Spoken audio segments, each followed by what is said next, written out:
Good morning बच्चों, मैं BL Agarwal आज आप लोग को reconciliation of cost and financial accounting का उस प्रॉब्लम को समझाने का कोशिश करूंगा जिसमें ना ही profit as per cost record और profit as per financial record दोनों में से कुछ नहीं दिया हुआ है। लेकिन क्वेश्चन जिस टाइप का होता है उसमें कॉस्ट शीट बनाने के लिए और प्रॉफिट एंड लॉस अकाउंट बनाने के लिए, मतलब profit and loss account as per financial record बनाने का पूरा इंफॉर्मेशन एक जगह पे दिया रहेगा। लाइक दैट देखिए यहाँ material consumed, wages, factory overhead, administration, selling and distribution, bad debt, preliminary expense, legal expense, ये सब एक्सपेंसेस है। 2 की तरफ जाएगा PL में। डिविडेंड रिसीव्ड इनकम है, इंटरेस्ट ऑन डिपॉजिट इनकम है, सेल्स और क्लोजिंग स्टॉक, यहां तक का जो इन्फॉर्मेशन है वो फिनेंशियल अकाउंट का है। इससे हम लोग क्या करते हैं, एक प्रॉफिट एंड लॉस अकाउंट बना सकते हैं। अगर प्रॉफिट एंड लॉस अकाउंट बनाते हैं तो हम लोग को प्रॉफिट या loss as per cost financial account मिल जाएगा। उसके बाद यहाँ नीचे देखिए कॉस्ट शीट का डाटा दिया हुआ है। The cost account, cost sheet का मटेरियल बता दिया, वेजेस नहीं बताया, ऊपर से वेजेस ले आएंगे। यहाँ देखिए फैक्ट्री ओवरहेड बताया है, एडमिनिस्ट्रेशन ओवरहेड बताया, सेलिंग ओवरहेड बताया है, क्लोजिंग स्टॉक नहीं बताया है। तो इस तरह तो हम लोग वैल्यूएशन करते ही हैं, फीफो मेथड के हिसाब से closing stock of finish goods का निकाल लेते हैं। लेकिन closing stock of work in progress ये 80,000 है तो 80,000 ही रख लेंगे। सेल्स दिया हुआ है तो हम लोग प्रॉफिट निकाल सकते हैं। तो हम लोग यहाँ से कॉस्ट शीट बना सकते हैं। ये एरिया अपना कॉस्ट शीट का है, इससे हम लोग कॉस्ट शीट बना सकते हैं। कॉस्ट शीट बनाएंगे तो profit as per cost record निकल जाएगा। ऊपर वाला एरिया फाइनेंशियल रिकॉर्ड है तो फिनेंशियल रिकॉर्ड PL अकाउंट बनाएंगे तो प्रॉफिट निकल जाएगा। यहाँ देखिए 1 नंबर में बोला है कॉस्ट शीट बनाइए, 2 नंबर में बोला है financial profit and loss account बनाइए। कॉस्ट शीट से एक प्रॉफिट आएगा कॉस्ट रिकॉर्ड, फिनेंशियल से एक प्रॉफिट आएगा कॉस्ट फिनेंशियल रिकॉर्ड, फिर दोनों का डिफरेंस लेके एक स्टेटमेंट बनाएंगे, दैट इज कॉल्ड रिकॉन्सिलेशन। फिर दोनों के प्रॉफिट को रिकॉन्साइल करेंगे। ऐसा हो सकता है कि हम प्रॉफिट बोल रहे हैं लेकिन जब वो कॉस्ट शीट या PL अकाउंट बनाए तो प्रॉफिट के जगह लॉस आ जाएगा, तो उसको लेकर रिकॉन्साइल करेंगे। ठीक है, ये एक क्वेश्चन हुआ। This is the Fuller length. ये लंबा एक क्वेश्चन होता है जिसमें अपने को ही कॉस्ट शीट बनाना रहता है, PL अकाउंट बनाना रहता है, देन रिकॉन्सिलेशन बनाना रहता है। चलिए देखते हैं कैसे बनेगा। ये देखिए अपना फॉर्मेट रख दिए सामने कॉस्ट शीट का। शुरू में कॉस्ट शीट बनाने के लिए बोला था। कॉस्ट शीट के लिए डायरेक्ट मटेरियल कंज्यूम्ड कॉस्ट का इंफॉर्मेशन में दिया है 2,80,000। डायरेक्ट वेजेज अलग से नहीं बताया है, फिनेंशियल वाला ले लेंगे। डायरेक्ट वेजेज 1 लाख, इसको जोड़ने से 380, ये आ गया प्राइम कॉस्ट। इसमें ऐड करेंगे फैक्ट्री ओवरहेड। फैक्ट्री ओवरहेड के लिए बोला है प्राइम कॉस्ट का 20%, प्राइम कॉस्ट का 20%। अब इसको ऐड कर देंगे 456।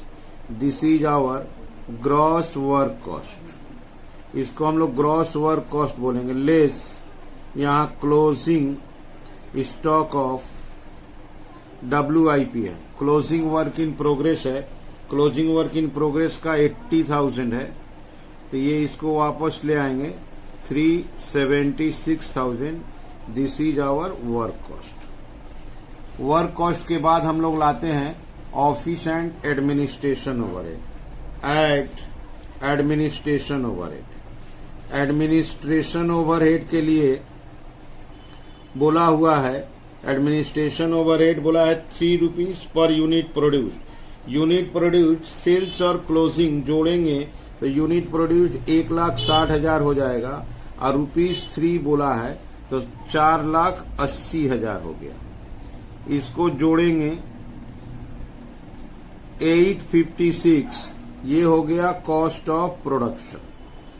कॉस्ट ऑफ प्रोडक्शन से लेस क्लोजिंग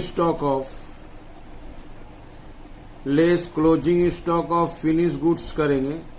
फिनिश गुड्स बचा था 40,000 रुपया, उसका वैल्यूएशन करेंगे 856 डिवाइडेड बाई 1,60,000 प्रोडक्शन है इंटू 40,000 बचा हुआ है, तो इसका आ जाएगा 214। इसको माइनस कर देते हैं, ये हुआ 42, ये 642। This is cost of goods sold. अब इसके बाद अभी एक खर्चा और आएगा, add selling and distribution overhead. Selling and distribution overhead 4 रुपया पर यूनिट सोल्ड बोला था, 1,20,000 यूनिट बेचे हैं, 4 रुपया 480 आएगा। ये हो गया 22, 1122 is total cost. Add profit balancing figure, यहां लिखेंगे सेल्स का अमाउंट छोटा है, 7 lakhs है, तो ये प्रॉफिट के जगह पे लॉस आ जाएगा 422। ठीक है, देखिए इसको यहां पे प्रॉफिट के जगह पे ये लॉस आ गया। अब चलते हैं हम लोग प्रॉफिट एंड लॉस अकाउंट बनाएंगे एज पर फिनेंशियल रिकॉर्ड। ये इसका फॉर्मेट रहा, profit and loss account. Financial record के हिसाब से बनाना है तो फिनेंशियल डाटा लेना होगा। टू डायरेक्ट मटेरियल फिनेंशियल का है 250। टू डायरेक्ट वेजेज फिनेंशियल का है 1 लाख रुपया। तीनों ओवरहेड आएगा, 2 factory overhead, 2 administration overhead, 2 selling and distribution overhead. Overhead का अमाउंट था 3,80,000, 2,50,000, 250,000, ये 4,80,000 था। 3 फिनेंशियल एक्सपेंस दिया हुआ है, वो भी 2 में ही आएगा। 2 बैड डेट का 20,000, 2 प्रिलिमिनरी एक्सपेंस का 10,000, और एक है 2 लीगल चार्ज का 5,000। अच्छा, 2 फिनेंशियल इनकम दिया हुआ है, बाई डिविडेंड रिसीव्ड, ये फिनेंशियल इनकम हुआ 50,000। बाई इंटरेस्ट ऑन डिपॉजिट, ये भी फिनेंशियल इनकम हुआ, इंटरेस्ट ऑन डिपॉजिट का 10,000। अच्छा, शुरुआत में बाई सेल्स, यहां सेल्स के साथ लिख देते हैं 1,20,000 यूनिट्स, इसको वो 7 लाख में बेचा था। By closing stock finish goods का क्लोजिंग स्टॉक लिखते हैं 40,000 यूनिट्स दिया हुआ है, इसीलिए जोड़ के बोले थे 1,60,000 प्रोडक्शन हुआ। इसका 1,20,000 WIP का 80,000। अब इधर भी निकाल देंगे बाई नेट लॉस, देखना होगा कितना नेट लॉस आया। ये साइड प्लस, इधर माइनस करेंगे तो नेट लॉस आएगा। ठीक है, इधर नेट लॉस आया 535 और टोटल आया था 1,495। तो ये हम लोग बना दिए कॉस्ट शीट में अपना लॉस आया था और फिनांस में लॉस आया, दोनों का लॉस में डिफरेंस है। अब उसको लेके हम लोग बनाएंगे रिकॉन्सिलेशन स्टेटमेंट। ये रहा कॉस्ट शीट का लॉस 422 था और ये रहा फिनांस का लॉस 535 है, दोनों में डिफरेंस है, इसको लेके एक रिकॉन्सिलेशन बनाए। ठीक है, ये फॉर्मेट रहा रिकॉन्सिलेशन के लिए। बात हुआ तो हम लोग हमेशा स्टार्ट करेंगे profit as per cost records. तो कॉस्ट रिकॉर्ड्स में तो प्रॉफिट नहीं था, लॉस था, लिखेंगे profit as per cost records और रुपया ब्रैकेट में रख देंगे। यहां कुछ ऐड के लिए, यहां कुछ लेस के लिए। जैसे पहचानते थे हम लोग, मटेरियल देखते हैं कॉस्ट शीट में 280 है जबकि पीएल अकाउंट में 250 है, इसका मतलब मटेरियल ओवर है। तो डायरेक्ट मटेरियल ओवर कंज्यूम्ड है 30,000। अच्छा, डायरेक्ट वेजेस दोनों जगह का फिगर मैच कर रहा है, कुछ नहीं करना है। फैक्ट्री ओवरहेड, हम लोग तो फैक्ट्री ओवरहेड ओनली 76,000 लिखे हैं कॉस्ट शीट में, और जबकि पीएल अकाउंट में बहुत ज्यादा है, that is under factory overhead, under बहुत ज्यादा है 304।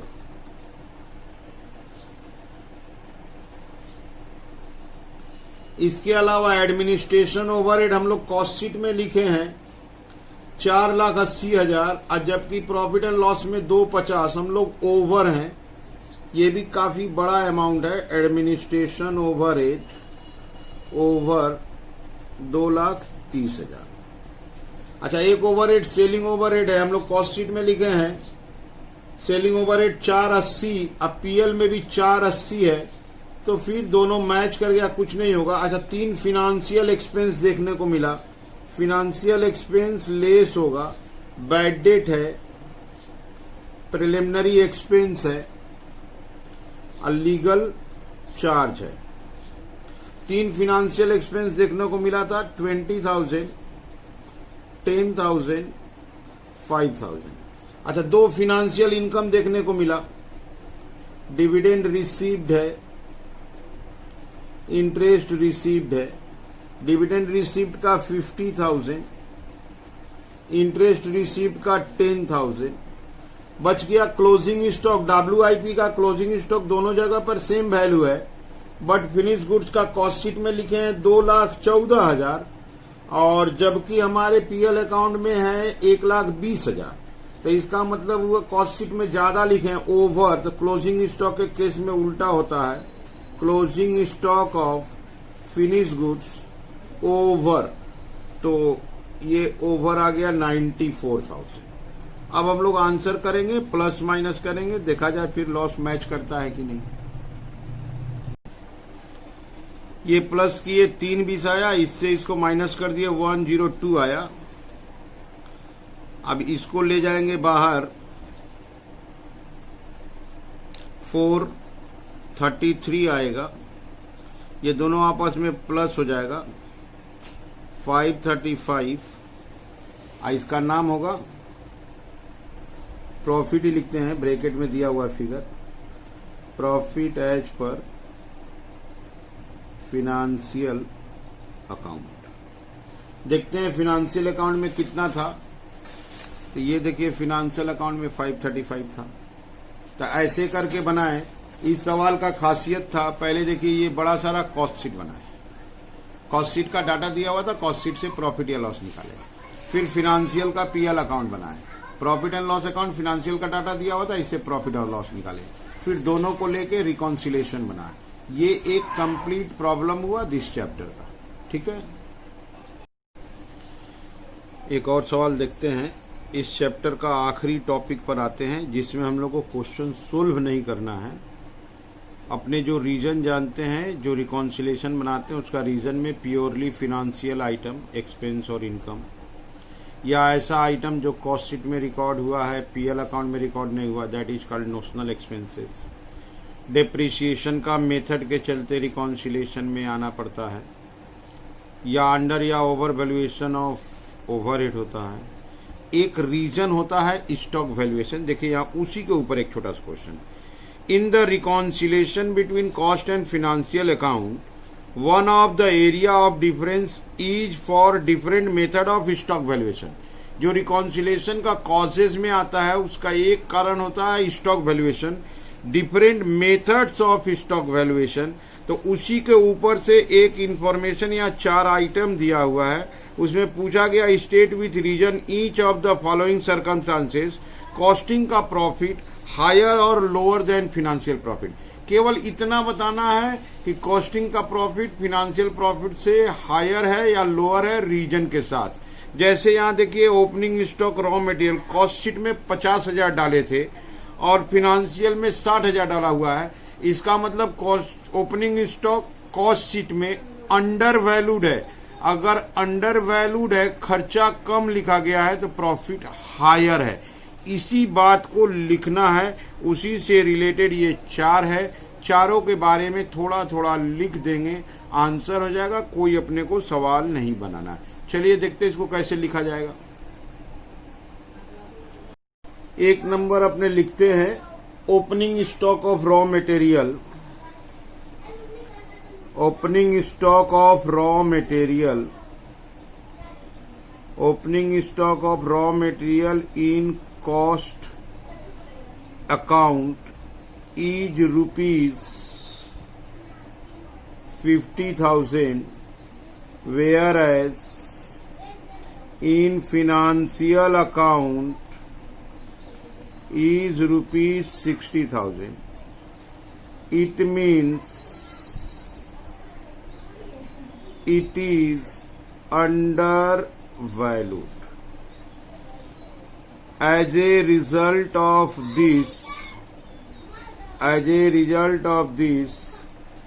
costing profit is higher than financial profit. Opening stock अगर अंडर वैल्यूड है तो हायर होगा और ओवर वैल्यूड है तो लोअर होगा। नंबर 2, क्लोजिंग स्टॉक WIP का है 60,000। Closing stock of WIP in cost account is rupees 60,000, whereas in financial account is rupees 50,000. It means closing stock is overvalued by rupees 10,000. As a result of this,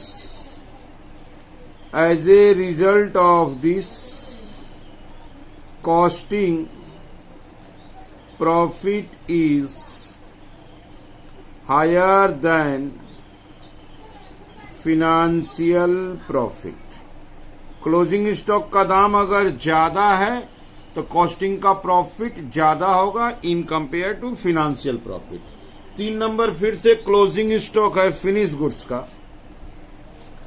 तो closing stock of finish goods in cost account is rupees 50,000, whereas in financial account it is rupees 60,000.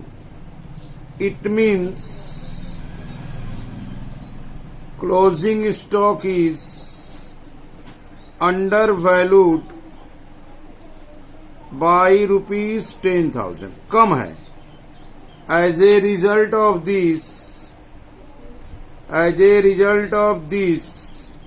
costing